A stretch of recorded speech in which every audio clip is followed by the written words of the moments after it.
Hey Canon, quand est-ce que vous allez nous donner un full frame avec une vraie batterie, une grippe et un vrai buffer pour 2500 $?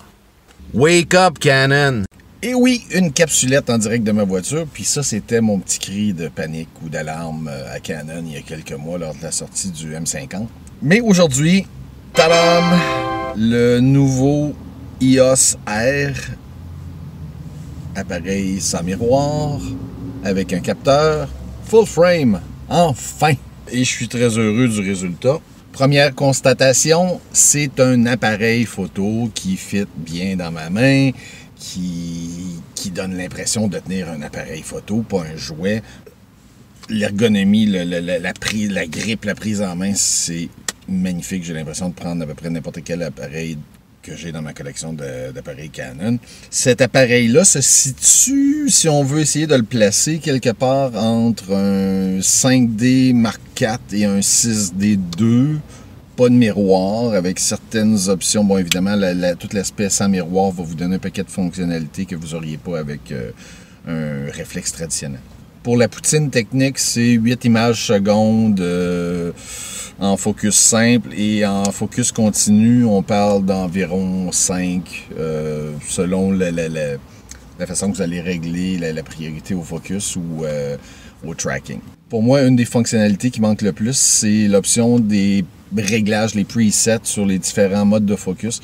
Dans cet appareil-là, c'est un peu comme le 6D, il faut aller changer le tracking, la sensitivité, donc à savoir si vous voulez donner une priorité au tracking, donc détecter le sujet versus le focus, donc s'il n'est pas au focus, il ne prendra pas la photo, versus prendre des photos, peu importe. Là.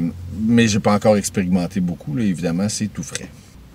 Le viseur électronique, c'est une petite jouissance pour ceux qui n'ont pas essayé les appareils sans miroir. C'est le fun parce qu'on voit directement le WYSIWYG, what you see is what you get. Donc, ce que vous voyez à l'écran, si vous êtes sous-exposé ou surexposé, vous le voyez immédiatement. La profondeur de champ, vous la percevez immédiatement avant même d'appuyer sur le déclencheur.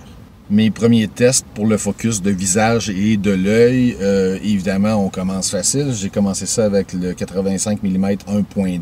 Donc, à distance minimum, à 1 mètre, vous avez, je pense, c'est moins qu'1 centimètre de profondeur de champ. Et toutes les photos que j'ai faites, c'est pas compliqué. Tout est sur l'œil, c'est directement parce que, bon, les cils commencent déjà à être flous, puis aussitôt que vous arrivez sur le coin de l'œil, c'est déjà flou, là.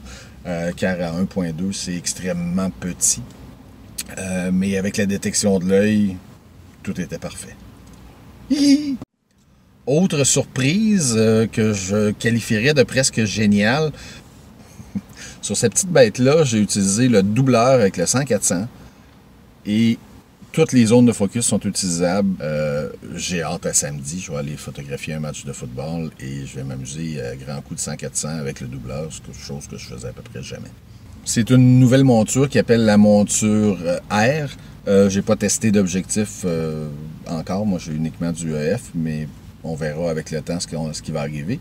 Le focus est incroyablement rapide. Mes premiers tests, il y a des fois où je devais reconfirmer le focus parce que souvent, on voit un petit délai avec un appareil traditionnel. On voit un petit délai pour le focus. Donc, on se dit, OK, là, il vient de faire le focus. Mais là-dessus, des fois, ça fait presque peur.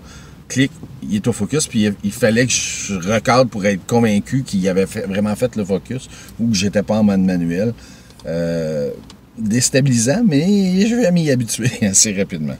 Si vous êtes en Canon déjà et que vous attendiez la bonne occasion de faire le switch au full frame, probablement le meilleur choix. Puis je vais vous expliquer une raison bien simple. C'est que l'adaptateur pour les objectifs fonctionne aussi bien avec les objectifs EF que les objectifs EFS, qui sont les objectifs pour le petit capteur. Donc, si vous aviez une Rebel et que vous passez à un full frame comme celui-ci, bien là, à ce moment-là, tous vos objectifs, si vous avez une 18-55, peu importe, ça va fonctionner et l'appareil va prendre en charge le petit capteur, va même adapter le format de la photographie pour s'y conformer.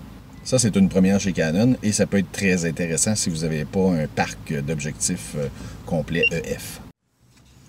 Au niveau des boutons, de ce qui se passe sur cet appareil-là, un petit peu différent. Je vous avouerai que bon, on peut chialer pour chialer, là. Il n'y a pas de roulette à l'arrière. Chose que je comprends pas, c'est que même sur la petite M5, il y en avait une roulette. Ils ont trouvé le moyen, tu sais, ça prend le même espace de mettre une roulette ou pas de roulette. Mais je suis pas designer d'appareil photo.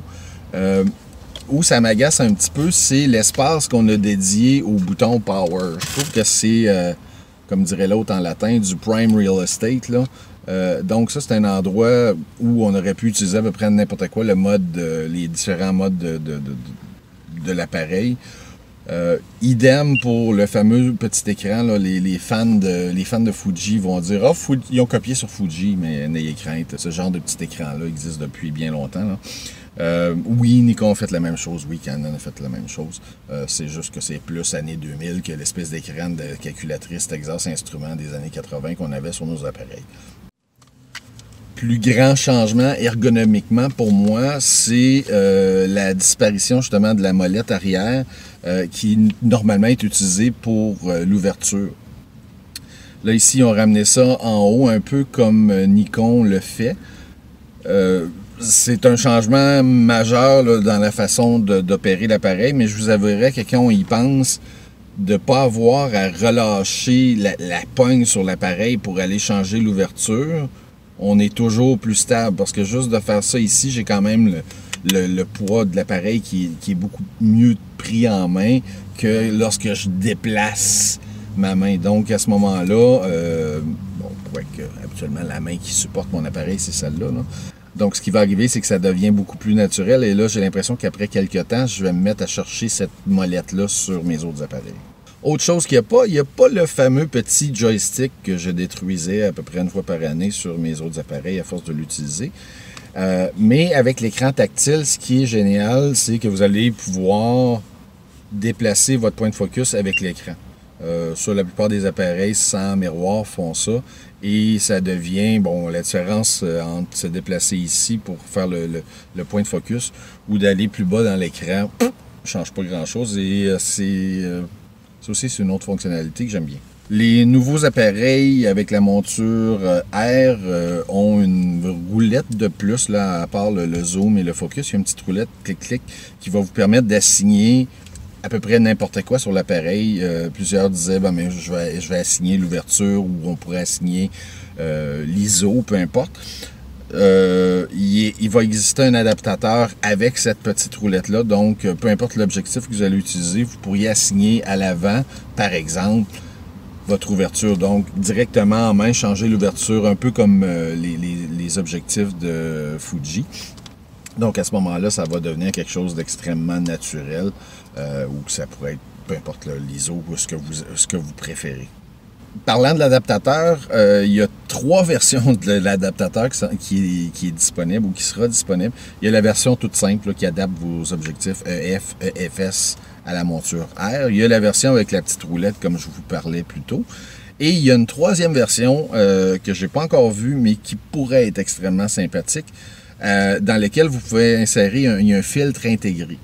Pourquoi un filtre intégré? Pour ceux qui font de la vidéo, vous pourriez intégrer un filtre ND, donc un seul filtre pour tous vos objectifs.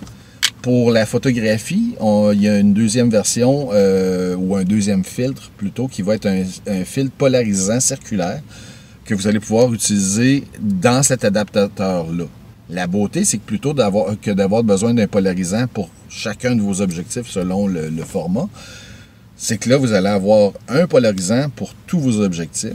C'est derrière, j'ai hâte de voir l'impact au niveau de la focale parce que souvent un polarisant va fonctionner au plus la focale la plus grande. Donc, aussitôt qu'on zoome sur un 70-200, par exemple, à 200 mm, la polarisation a à peu près pas d'effet.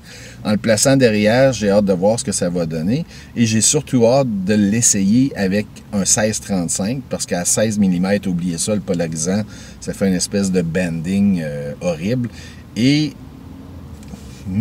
aussi avec un fisheye, pour la première fois, on va pouvoir polariser un fisheye parce que c'est à peu près impossible à faire autrement. Ou même le 11-24 là, qui est l'espèce de méga grand angle de Canon. Un autre petit bidule qui est apparu sur cet appareil-là, c'est la petite barre qu'il y a ici. entièrement programmable. On peut assigner dans le fond 3 fonctionnalités. On peut assigner une fonctionnalité au bouton de gauche, au bouton de droite, ainsi qu'une 3e fonctionnalité glissade, là, si on veut, entre les deux. Présentement, moi, ce que j'ai fait, c'est que j'ai assigné l'ISO ici en plein centre pour me permettre de changer d'ISO rapidement. Et je m'amuse présentement à valser dans différentes options pour le côté droit et le côté gauche. Dans la version 1 de l'appareil, le tracking sur le visage n'est pas disponible quand on prend le focus continu. Même chose pour l'œil. Il y a un paquet de modes où ça fonctionne pas, mais Canon a promis que dès la première mise à jour, plusieurs de ces fonctionnalités-là vont être améliorées.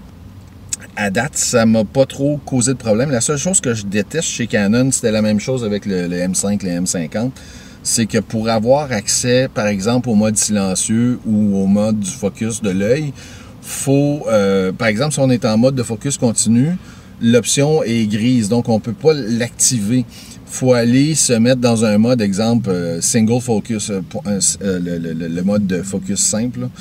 Et là, après ça, l'option devient activée dans le menu qu'on peut, par exemple, mettre la fonction sur l'œil. C'est un peu cabochon à mon goût. Pourquoi pas faire, par exemple, si je mets le mode Eye Focus, ça change les autres réglages et on n'en parle plus. Ce que je vais faire personnellement pour contrecarrer ça, chez Canon, il y a toujours 3 modes personnalisés là, dans les modes de prise de vue. Il y a C1, C2, C3. Donc, mon C1 va probablement devenir le mode silencieux. Donc, à ce moment-là, je vais mettre en C1. Tous les réglages vont être de la façon que j'aime. En mode C2, je vais probablement m'installer un mode portrait, si on veut. Donc, tous les réglages focus sur l'œil. Puis le mode 3 sera probablement mon mode sport, donc où le focus, la sensibilité sera plus grande, peu importe quand je vais avoir travaillé un peu avec. Parmi les différents modes de l'appareil, c'est tous les modes classiques, le manuel, priorité ouverture, priorité vitesse. Mais il y a un nouveau mode qui s'appelle le FV. Je ne sais pas ce que ça veut dire. Si vous laissez tout en auto, il est en auto. Mais si vous changez une valeur, vous avez plus à passer de priorité ouverture à priorité vitesse. Vous pourriez utiliser la priorité vitesse et ouverture en gardant l'ISO automatique ou n'importe quel du combo de ces 3 éléments-là. Pour ceux qui n'aiment pas se casser le pompon ou pour 90% de vos photos, ça peut être une façon bien sympathique de prendre des photos et de jamais les rater. J'ai hâte de recevoir la poignée verticale parce que là, ça va devenir vraiment un appareil photo comparable à tout le reste. Si votre argument pour acheter un appareil sans miroir est le poids, vous regarderez l'autre vidéo que j'ai faite. On parle d'à peu près une demi-livre d'écart, maximum une livre d'écart entre cet appareil-là ou n'importe quel appareil sans miroir avec une grippe et une deuxième batterie. Les objectifs, c'est à peu près toujours le même poids. L'appareil, je vous avouerai que j'ai ça dans les mains, là, la 85 1.2 avec cet appareil-là versus une 5D, là, c'est la même chose. La seule différence présentement, c'est que j'ai pas la grippe, donc le contrepoids n'est pas le même. Chose que vous allez avoir besoin avec cet appareil-là, c'est une carte UHS 2. Une carte SD UHS 2 parce que si vous avez uniquement des cartes plus lentes, ça risque de ralentir la cadence là, au niveau de la mémoire tampon de l'appareil. Donc, achetez-vous une bonne carte. Et dernier petit point, rapidement, moi, les premières choses que je fais, ce que je vous recommande de faire avec n'importe quel appareil, vous allez personnaliser les boutons selon votre style. Première chose que vous allez faire, vous allez enlever le fameux bip-bip, là. Enlevez ça. Autre chose que j'aime personnaliser rapidement, c'est que la méthode ou le point de focus va être différent pour la position horizontale versus la position verticale. Donc, je peux choisir la partie haute dans ce format-là, alors qu'ici, je veux la placer en plein centre ou à gauche complètement. Donc, toujours garder ça indépendant. Une chose que j'ai enlevée assez rapidement que je trouvais agaçant, c'est le review qu'on appelle. Donc, on prend une photo et, par exemple, je pense par défaut, sur la plupart des appareils, c'est 2 secondes. Avec un appareil traditionnel, on prend nos photographies, on fait le petit singe et on regarde à l'arrière, ça reste là 2 secondes, ça disparaît. Mais si on ne regarde pas, on voit toujours ce qui se passe devant nous. Avec un appareil sans miroir, de laisser le review, ça peut devenir extrêmement agaçant, particulièrement si vous faites de la photo rapide, là. Match de hockey, on prend des photos Et là, finalement, bon, j'arrête de prendre des photos. Ce que je vois devant moi, c'est la dernière photographie. Mais là, si j'essaie de voir ce qui se passe, je regarde un écran avec la dernière photographie. Donc, moi, j'ai enlevé ça là, assez rapidement. Après quelques minutes d'utilisation, je l'ai enlevé. Donc, si je veux voir la photographie, la dernière photo, je devais devoir appuyer sur le bouton play. Mais sachant que ce que je vois à l'écran est ce que je vais obtenir, pas de besoin, je sais que la photo est bonne.